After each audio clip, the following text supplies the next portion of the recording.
ঢাকা থেকে সৌদি আরবের রাজধানী রিয়াদ রুটে সরাসরি ফ্লাইট চালু করতে যাচ্ছে ইউএস বাংলা এয়ারলাইন্স। আগামী 21 এপ্রিল থেকে এই রুটে ফ্লাইট চলাচল করবে।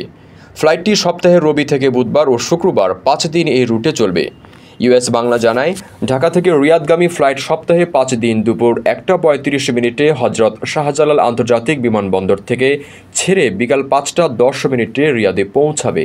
আপনার স্বপ্নগুলো আকাশ ছুবে প্রবাসীর হেলিকপ্টারের মাধ্যমে। বিয়ে, জন্মদিন অথবা যে কোনো বিশেষ প্রয়োজনে হেলিকপ্টার ভাড়া করতে যোগাযোগ করুন স্ক্রিনে দেয়া নাম্বারে। প্রবাসীর হেলিকপ্টার, নিরাপদ ও সাশ্রয়ী বাহনের বিশ্বস্ত নাম।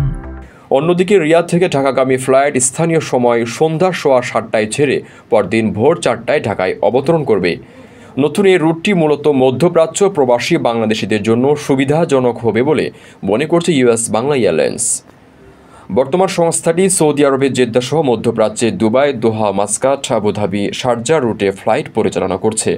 ভবিষ্যতে দাম্মাম, লন্ডন, রোম সহ ইউরোপের বিভিন্ন গন্তব্য ও 2027 সালের মধ্যে নিউ ইয়র্ক ও টরন্টোতে ফ্লাইট পরিচালনার পরিকল্পনা নিয়ে এগিয়ে যাচ্ছে ইউএস বাংলা এয়ারলাইন্স।